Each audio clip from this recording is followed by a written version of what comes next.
Hi, my name's Kathy Barker from Software Solutions, and this is the first of a collection of videos about Microsoft Power BI for desktop.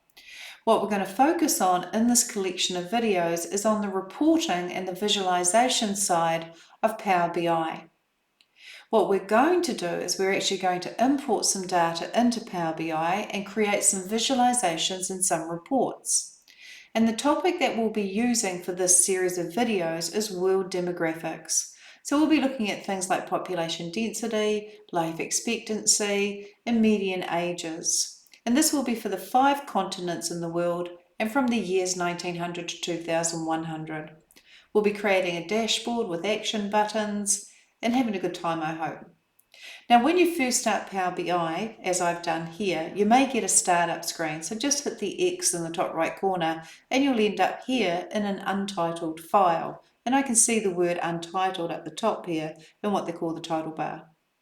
Now we've got a few things screen-wise that I want you to be aware of. We have what's called a fields pane. Mine's collapsed at the moment on the right-hand side, but I can expand it, and here's my fields pane. And this will populate once we get some data. You can collapse that pane and expand that pane. Likewise, we have the visualizations pane. This can be collapsed also and expanded also, and we'll be working with these two panes.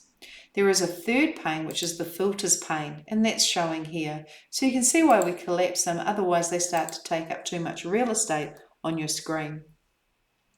What we have below here is just one page called page 1. And then over here on the left-hand side, we have 3 buttons: report view, data view, and model view. So we'll be asked to work with these as well. At the top here, you have what's called the ribbon. And the ribbon is divided into the File tab, Home tab, Insert tab, Modeling tab, View tab. So I'm going to go back home. And in the very top left corner here, we have what's called a Save button. We also have an Undo button and a Redo button. I'm going to click the Save button and save this untitled Power BI file as World Demographics. Now on my machine, I have my Windows set up that it shows me file extensions. So as you can see in this video, a Power BI file is a PBIX file. And so this will become a file called World Demographics PBIX. I'm going to save this on my desktop for easy finding and working with.